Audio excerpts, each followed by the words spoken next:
হ্যাঁ, আমাদের যে রিসোর্ট ইরাবতী রিসোর্ট, ডলফিনের নামে যে রিসোর্টটির নামকরণ, সেই ইরাবতী রিসোর্টের একেবারেই মানে লাস্ট রুমটা আমাদের। রুমের নাম যেন কি আমির ভাই বলে গেছেন? নামটা ভুলে গেছি। আচ্ছা, ফুলেশ্বরী সম্ভবত। ফুলেশ্বরী রুমে আমরা বসবাস করছি।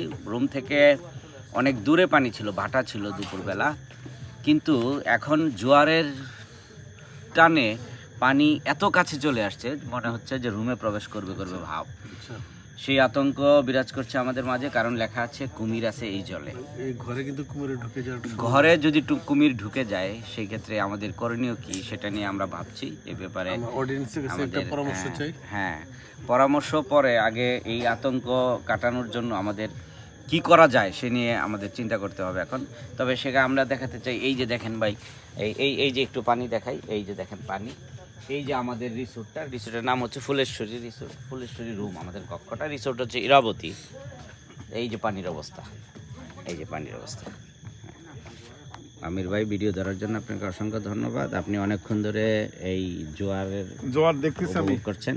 একবারে 5 ফিট থেকে শুরু হয়েছে, একবার ওই নিচের থেকে। পলাশ ভাই শুয়ে পড়ছিল, কিন্তু জোয়ারের পানি চলে আসছে শুনে উনিও রুম থেকে উঠে একেবারে আবার কুমির আতঙ্কে ওখানে পানির কাছাকাছি।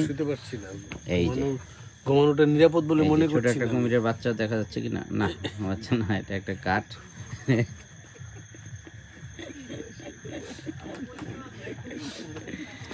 আচ্ছা, এখানে অনেকেই আছে, তারা সারা রাত জেগে থাকবে হয়তো বা, কারণ ভয়ে আছে কখন কুমির রুমে ঢুকে যায়। এই জন্য নির্ঘুম রাত কাটানোর চিন্তা চেতনার সাথে নিয়ে তারা এখন বাইরেই অবস্থান করছে।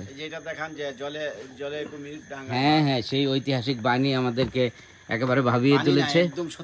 হ্যাঁ, এই জলে কুমির, ওই ডাঙ্গায় ভাগ, দেখুন শুনুন চুপচাপ, কি ভয়াবহ বাণী। এখন কুমির আসলেও তাদেরকে দোষ দেওয়া যাবে না, তারা তো আমাদেরকে সতর্ক করেছে। আমরা তাদের এলাকায় ঢুকে গেছি। হ্যাঁ, সেই